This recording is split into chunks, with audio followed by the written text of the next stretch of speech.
So as we open Psalm 24, recognize this, that in some sense he's giving us an invitation to engage in worship. So he's giving us an invitation to engage in worship, but it all begins with an understanding of who we're worshiping. It begins with an understanding, coming to a right understanding of who is this one that we're called to worship, and then there at the end of it, actually engaging in a worship of the one true and holy King. Engaging in the worship of the one true and the holy King. So we can't worship what we don't know, or we can't rightly worship who we don't know. So let's begin an investigation. Let's walk through this together. Notice verses 1 and 2. He gives us a sense of the totality of God's ownership. The totality of God's ownership. He says, the earth is the Lord's and the fullness thereof, the world and all those who dwell therein. For he has founded it upon the seas and established it upon the rivers. So maybe you grew up in the church, and so you have some sense and understanding, some awareness of the creation narrative you see in the book of Genesis. So Genesis gives us a story of beginnings, talks about how God created the heavens and the earth. So God spoke and everything jumps to, God speaks, and all the world begins to come together. All the world is created and made by God. But what we have a representation of here, what does he say? The earth is, everybody say, the Lord's. He says, in the fullness thereof. So everything that has ever been made owes its allegiance to God. Everything that has ever been made owes its allegiance to God. It has the imprint of its creator. And then he talks about it, he says, well, listen, there are those who dwell on the face of the earth. And so we would say, well, that's us. We are counted amongst those who dwell on the face of the earth. So he'd say he not just owns the earth, but in some sense, he also owns us. Like we are owned by God. He says it is his, and all those who dwell therein, they are his as well. Now listen, this doesn't depend upon whether or not you are a follower and a believer of Jesus. It is not dependent upon whether or not you have responded to an extension of the gospel that determines whether or not you are owned by God, that you have a debt of allegiance to God. It's because he created all things, because he created you, because he has created you to know him, and in knowing him, to serve him, and serving him, to communicate the gospel to everyone you come into contact with. Because of all these things, whether or not you believe and have responded and offer him loyalty, or you reject, stay away from him, you are still owned by him. And so one of the things we recognize is that coming into being a worshiper of God is having a sense of just kind of saying, okay, like, I am not my own. My life is not my own. The life of my kids is not my own to direct. And what I choose to do for a living and how I choose to engage and all the places I choose to go, I don't get to make those out of a sense of complete and utter separated autonomy. I am not living separate from God, but in submission to God. And this is the heart and this is the posture of what it is to be a worshiper. He says, the earth is the Lord's, the fullness thereof, the world and all those who dwell therein. So he says, because everybody everywhere is made in the image and the likeness of God, and everybody everywhere owes God a debt of gratitude and owes God worship, the question becomes, who's going to go worship him? And he asks it this way. He says, who shall ascend the hill of the Lord? And so as he considered Jerusalem, so Jerusalem sits as a city high up on a hill. To make it up to Jerusalem, to travel there, you had to climb the hills. You go there to offer sacrifices. You go there to engage in business. And so in a real sense, from the psalmist's perspective, it is to climb, it is to ascend the hill in order to meet with God, in order to engage in commerce, and in order to have this relationship with God whereby you offer sacrifices to God. So he asks the question, who shall ascend the hill of the Lord? And who shall stand in his holy place? Oh, this begins to present a problem, doesn't it? So it's not just this deal of, okay, listen, like I can expend enough energy, I can walk up this hill, I can put one foot in front of the other, I can make it my way up there, I'm going to be tired, I'm going to be sweaty at the end, but I can do this because he asks the question, he says, who will stand in his holy presence? Who will stand before a God that is so holy, that is so mighty, that is so righteous, that to stand before him is to find everything you've ever thought, everything you've ever done laid bare before him. That his gaze sees all, it knows all.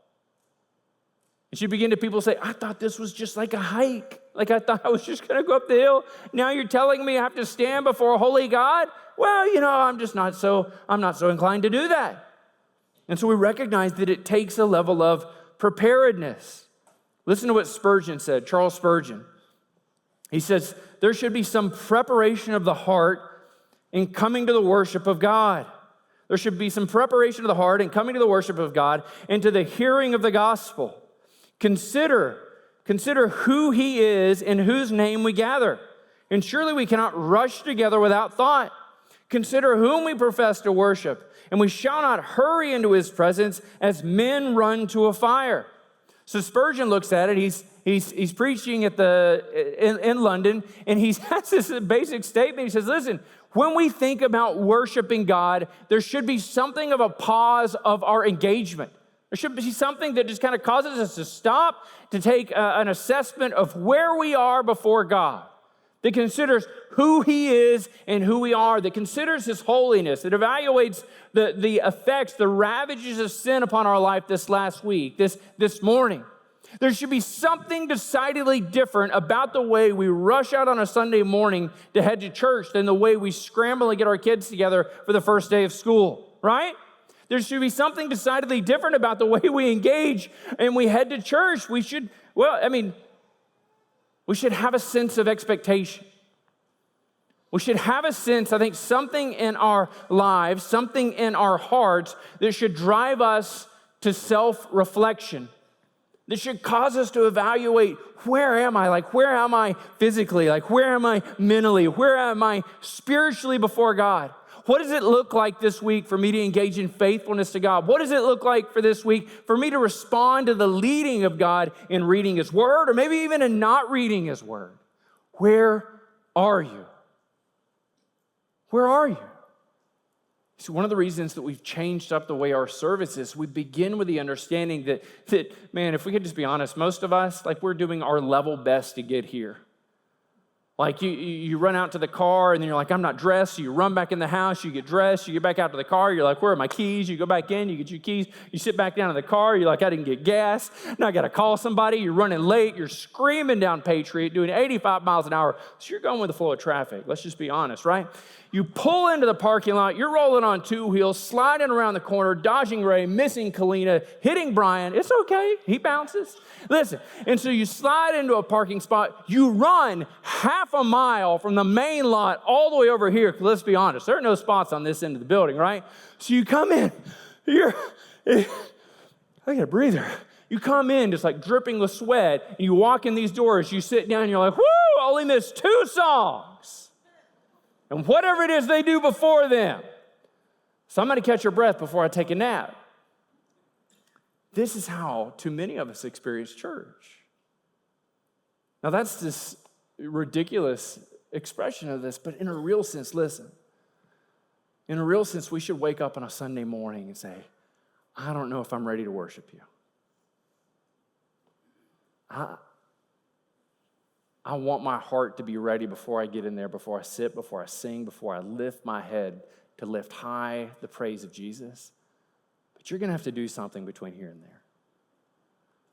So we drive, we walk in, we say hello. There should be a sense that when you stand on the other side of the doors coming into this room, you stop. You say, Hi, King of Heaven. You know my heart. And you know the waywardness I've experienced this week. You know the work of my hands. You know the ways I've engaged in sin. But you have made me to worship you. So God, as I cross over into this room, would you transform me? Would you lead me into the renewal of my life? Would you renew my heart? Would you excite my affections? Would you cause me to rejoice at who you are in the gathering of the saints to worship you? There should be a preparation. So he asks, who will ascend the hill? Who will stand before a holy God? And then he answers it for us. He says, he who has clean hands and a pure heart. He's writing in the sense of the Old Testament sacrificial system, and so in order to remain clean in our actions and clean in their attitudes, it found them repeatedly engaging in offering of sacrifices because they recognized that it was in the offering of sacrifices and giving offerings to God that they are maintaining, they're having faith in God, that engaging in this practice helped them to stay in right relationship with God. And so they're engaging in it over and over and over and again. So the psalmist says, listen, if you want to stand before a holy God, it takes clean hands. It takes actions. It takes actions that are holy and represent and reflect God's righteousness. If you want to stand before a holy God, it takes a heart, it takes an attitude of purity that adequately reflects his holiness, that adequately reflects his righteousness.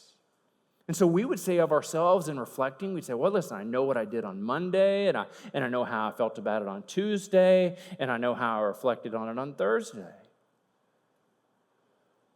So we come to this sense of understanding that we in and of ourselves are wholly inadequate to worship a holy God. That we in and of ourselves, on our best actions, on our best day, headed in the right direction, going downhill both ways, that we are wholly inadequate, left in and of ourselves to worship a holy God. Well, he adds to it. Look at what he says.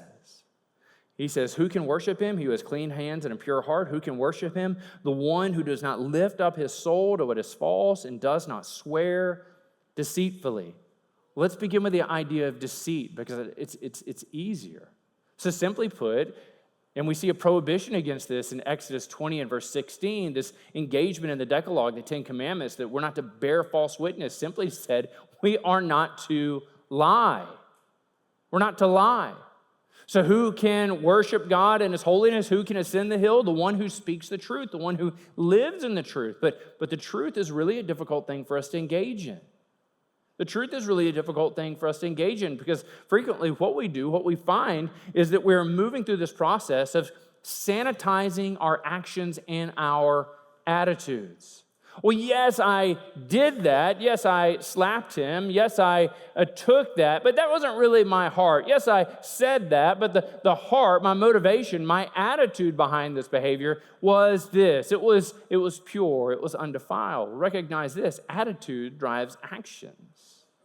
So where our hearts are, it begins to drive our actions. It reveals, our actions reveal what our attitude is, and what our actions are reveal what our underlying attitude is. So when he gets into the middle of this and he says, don't swear deceitfully, some of us would do well to take a self-appraisal and say, in what ways am I lying to myself?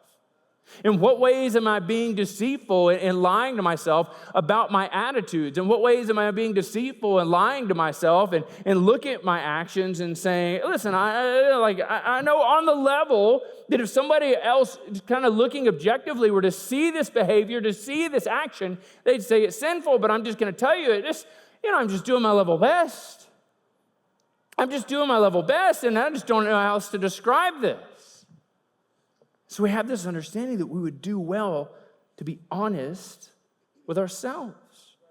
And we can't be honest with God without also being honest with ourselves. But look at this. He also says, and this is more difficult, he says, who does not lift up his soul to what is false. Now, within the Old Testament concept, the idea of what it is to lift up your soul is to, in some sense, say, to trust in. So you talk about lifting up your soul to God. It is to trust in God. And in trusting in God, you're trusting in God's provision. You're trusting in God's grace. You're trusting in God to give you some measure of safety. So it's entrusting yourself to God. So what does he say there? It's the one who doesn't lift up his face. He doesn't lift up his soul, rather, to what is false. And so it begins to get to the understanding of what it is to lift up our soul to idols. Something less than, something that can't bear the weight of your soul. What are you trusting in? What are you trusting in? What are you trusting in? What have you trusted in this week? You trust in your friends? You trust in those around you? You trust in your own strength? You trust in your own ability? What are you trusting in? In essence, the question isn't what all are you trusting in, but what are you trusting in apart from trusting in God? Because this relationship with God, recognize that it is decidedly expensive. It is costly. It costs you a sense of autonomy. It costs you because you're required to engage in honesty with God. So when I'm in my engagement with God, I'm having conversation with God, and I'm describing my actions. I'm looking at my attitudes, and I'm honestly evaluating these things. God is not duped. Like, you may be wonderfully self-deceived. You might have deceived all the people around you, but God looks at your heart and he's not like, I don't know, this one's confusing. I don't know. Like, let's get the host of heaven together. Can we just take a vote? Like, is this guy being for real or not? Peter's over there. I don't know, man. I think he's on the up and up. Pete, come on now. Like, there's no sense in which God, when he evaluates your life, is somehow deluded. You see, God, in his love for you, in his care for you, sees you as you are. And he has a vision for you and a vision for your life to see you as he would have you to be. As he would have you to be. So when he talks about what it is to be a worshiper of the one true God, it's the one who doesn't lift up his soul to what is false. The one who's not stuck worshiping their family, the one who's not stuck worshiping their time, the one who's not stuck worshiping money, the one who's not stuck worshiping power, the one who's not stuck worshiping sex, the one who's not stuck worshiping all those things that fail, that fear to bear the burden of what it is to have your soul rest upon them. To have your soul rest upon them. This is what it is to be a worshiper. This is the high cost. This is the high bar of what it is to be a worshiper. So what do we receive from worship? What does one receive from worship? He says in verse 5, he says, he will receive blessing from the Lord and righteousness from the God of his salvation. He'll receive blessing. Probably the most oft-quoted verse in the Old Testament that describes blessing is the word Moses gave to Aaron, that Aaron was supposed to administer over the people of Israel. So in Numbers chapter 6, starting in verse 22, it says, the Lord spoke to Moses, saying, speak to Aaron and his sons, saying, thus you shall bless the people of Israel. You shall say to them, the Lord bless you and keep you. The Lord make his face shine upon you and be gracious to you. The Lord lift up his countenance upon you and give you peace. See, quite simply in the Old Testament, the understanding of this, that the biggest blessing that they could ever hope to receive is God in his presence. It's God in his care. In fact, as the people prepare to cross over the Jordan into the promised land, God has them be on one of two mountains, and he has them engage in Deuteronomy 27 and 28, saying these things of blessing and these things of cursing. And essentially, it all comes down to obedience. They say, if you obey the Lord, if you follow what God says to do, these will be your blessings. So he'll bless your crops, he'll bless your families, he'll bless your health, he'll bless the nation. And so he just kind of runs down through all these things, all these physical things that they'll experience. He says, but if you fail to obey God and to keep his name holy before you, this is going to be your experience. And it's this whole host of cursing. And I think there's a wrong way to look at this and to say, listen, what they're either going to experience is God's love or God's hate, but that's not what he's saying. In experiencing the cursing, what God is doing is using his love, is drawing them and bringing them back into right relationship with him, because it's the heart of God to bring blessing to God's people. See, it's the heart of God to bring blessing to his people. And so what he delights in doing is find those who are made to worship him, engaging in worship of him, and then blessing them on the basis of their engagement. He also extends to them not just blessing, he says also righteousness or vindication, justification from the God of his salvation. So he's saying you are in right relationship with me on the basis of recognizing your need of me and being dependent upon me in that over the course of a lifetime. So God is looking at it, he's assessing, he's looking at and assessing where this people are and how they're engaging. In verse 6, he says, such, or it is typified, is the generation of those who seek him, those who seek the face of the God of Jacob. So what it looks like to seek God is the diligent pursuit of God, and it's a desire to live in accordance to his standards. So there's this sense of diligence and urgency. Diligence, I've got to find myself doing this and giving concerted effort into being this way. Urgency, I've got to do it now. It can't wait. I can't put it off until tomorrow. So he has this understanding. He says, this is the generation this is what it looks like of those who seek me. What does it look like for you to seek God this week? I think probably most of us, if you are kind of engaging in the average, what's it, something like you attend church 1.5 times a month. If you're engaging in kind of the average, let's just round up to 2. It sounds nicer, right? So you're coming about half the time. Does that sound like seeking? Diligence and urgency. That sounds like stumbling in the dark and happening to find myself somewhere. God calls us to be worshipers. And there's no sense of what it is to be a worshiper if I'm engaging in kind of a haphazard approach to this. See, God's calling you to engage in this with purpose.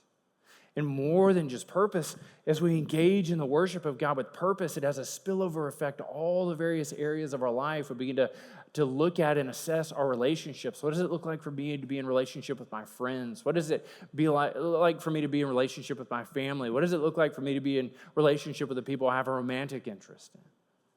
Because all those things flow from having first established a right relationship with God. A right relationship with God. So as God moves through and he said, this is who I am. I'm the one that created all things. I created you and I made you to be a worshiper of me. And if you want to worship me, what it takes is that you have right actions and right thoughts. And if you have right actions and right thoughts, then you're this person who is going to receive blessing and righteousness from me. And as you receive blessing and righteousness from me, it has this permeating effect across your generation. You'll be this generation of those who seek me. And this is what that looks like. And he begins to engage in this kind of answer or this call and response. Look at verses 7 through 10. He says, lift up your heads, O gates, and be lifted up, O ancient doors. So he's describing it. And so as they're coming up to Jerusalem, there's a gate, there's an entrance to the city, and the gates have to swing wide. They have to be opened. And as the psalmist is writing, he's giving these gates, or maybe those who are opening the gates, he's giving the gates, or those who are opening the gates, human characteristics, and he's calling them to do something. He says, let your heads be lifted up. So what he's calling them to engage in is an act of worship. He's calling them to engage in an act of worship. He says, worship, O gates, worship. Worship, O ancient doors. Why? He says, so that the King of glory may come in. That the King of glory may come in. Who may ascend the hill of the Lord? And then we find there at the end, it's the King of glory, that he is coming into his own, that he's coming into Jerusalem, that he comes there to be worshiped. So he speaks to the gates and he says to be lifted up, to the ancient doors to be opened up. And so he asks the question in verse 8, he says, who is the King of glory? And the response is the Lord, strong and mighty, the Lord, mighty in battle. Flip over to Exodus 15. Flip over to Exodus 15.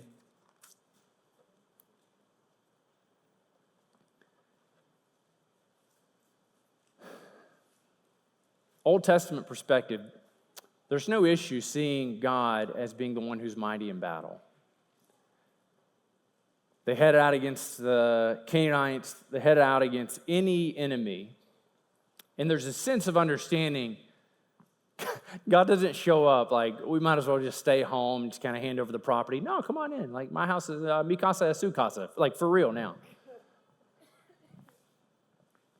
God doesn't show up and fight their battles. So there's no sense at which they're able to win anything. So they have a decided understanding that he's the Lord, that he's mighty in battle. Like, this verse here in Exodus really describes their mindset when they begin to conceive God in his engagement in battle. This is after they cross over the Red Sea and escaping from the Egyptians. He says, the Lord is my strength and my song, verses 2 and 3. He has become my salvation. This is my God, and I will praise him, my Father's God, and I will exalt him. The Lord is a man of, everybody say, war. The Lord is his name. Now, when we conceive of Jesus, we come to this understanding that it doesn't seem to fit most people's conception of who Jesus is. And so how too many of us conceive of Jesus is essentially, Jesus walks up to the gate, and he knocks on the door, and he's like, hey, I'm here. Like, would you mind opening the door? Oh, lunch break. Okay, well, I'll just wait. Oh, that's cool. Like, I got all day. And like, he's just kind of like meek and mild and just out there and just kind of waiting and passing the time, all the while the gates give him ready indifference. They're not bothered at all by his engagement. But what we come to understand is that there is no separation between understanding who God is and the way that he engages and understanding Jesus and how he engages. He is a warrior king.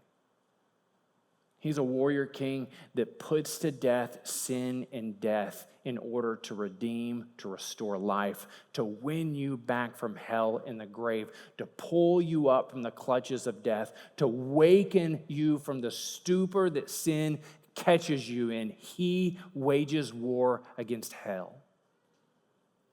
He is the Lord, mighty in battle. So again, verse 9 says, lift up your head, O gates, and lift them up, O ancient doors, that the King of glory may come in. So he asked the question, who is the King of glory? The Lord of hosts. He is the King of glory. There's a picture of Jesus in Matthew 21. Matthew 21, Jesus is heading to Jerusalem for the last time. He's there. He's mounted on a donkey. You can read about it in Zechariah 9. And as he's headed in, people are laying their coats before him, they're cutting palm branches or laying those before him, and they're crying out, Hosanna, blessed is he who comes in the name of the Lord. They're worshiping Jesus. And they have a conception of Jesus that he is strong and mighty. And what that means for them is that Jesus is going to drive the Romans out.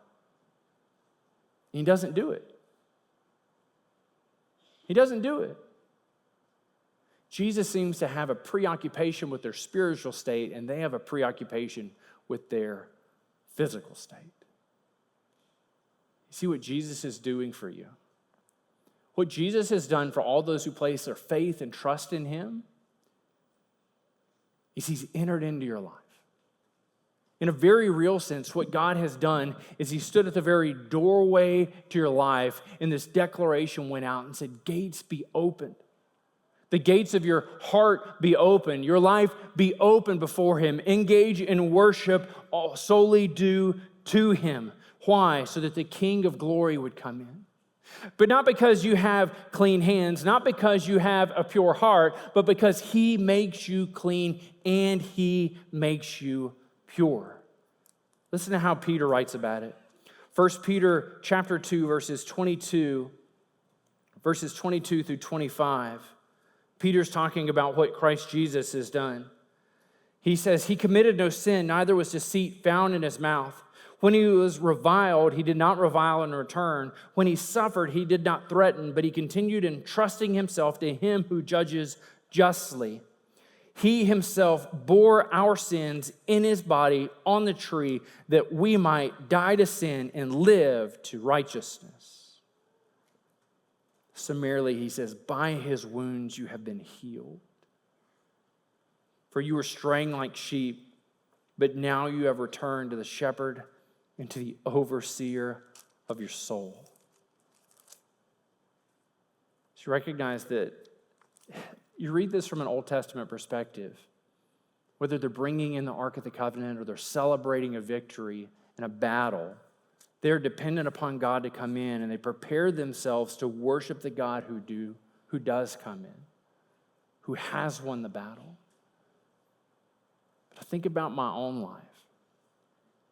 I think about what it was like to be a child and to recognize that in some sense then I have sinned, I have rebelled against a holy God, and there's no good thing, there's no amount of obedience, there's no amount of goodness that's going to make me move from death to life. And the King of Glory wants to come in. And the King of Glory wants to take up residence in my life, in my heart, and he wants me to move from being somebody who's merely owned by him to somebody who's ready to worship him. Maybe you're here today and you're not a follower, you're not a believer of Jesus. I think one of the things this passage is telling us is that God made you and he deserves to be worshiped by you.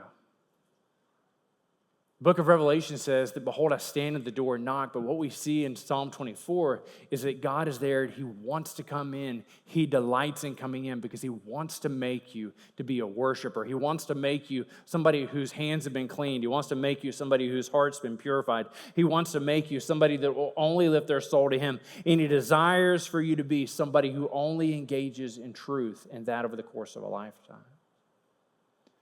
Because where we're all headed, where we will all be, and what all of humanity will experience is an encounter with God where we'll find all those who have placed their faith and trust with God. According to Revelation 7 and verse 9, we will be gathered around the throne. Listen to this. It says, after this I looked, and behold, a great multitude that no one could number, from every nation, from all tribes and peoples and languages, standing before the throne and before the Lamb, clothed in white robes, with palm branches in their hands, crying out with a loud voice, salvation belongs to our God who sits on the throne and to the Lamb.